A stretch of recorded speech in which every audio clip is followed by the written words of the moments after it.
بات کرنے کا حسین طور طریقہ سیکھا، بات کرنے کا حسین طور طریقہ سیکھا، ہم نے اردو کے بہانے سے سلیقہ سیکھا۔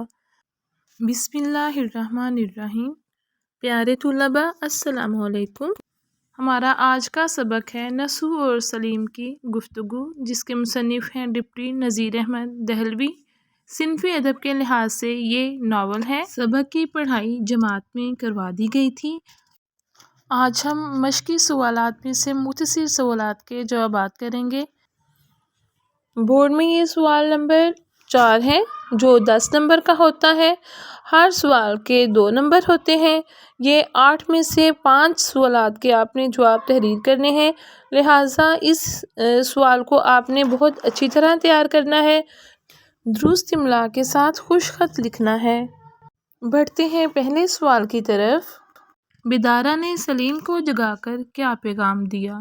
جواب: بیدارہ نے سلیم کو جگا کر کہا کہ صاحبزادے اٹھیے، بالا خانے پر میاں بلاتے ہیں۔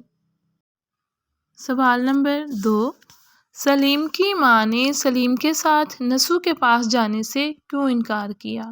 جواب: سلیم کی ماں نے اس کے ساتھ نسو کے پاس جانے سے اس لیے انکار کیا کیونکہ اس کی گود میں لڑکی سو رہی تھی۔ سوال نمبر 3، سلیم اپنے بھائی کے ساتھ مدرسے کیوں نہیں جاتا تھا؟ جواب: سلیم کے بھائی کا امتحان ہونے والا تھا اور وہ صبح سویرے اپنے کسی ہم جماعت کے ہاں چلا جاتا تھا تاکہ امتحان کی تیاری کر سکے، اس لیے سلیم اکیلے مدرسے جاتا تھا۔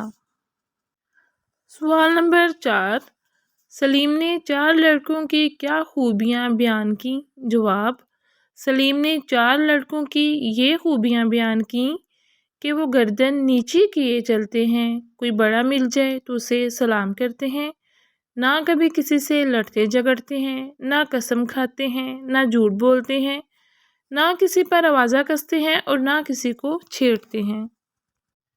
سوال نمبر 5، حضرت بھی کون تھیں اور انہوں نے سلیم کو کیا نصیحت کی؟ جواب: حضرت بھی ان 4 لڑکوں کی نانی تھیں۔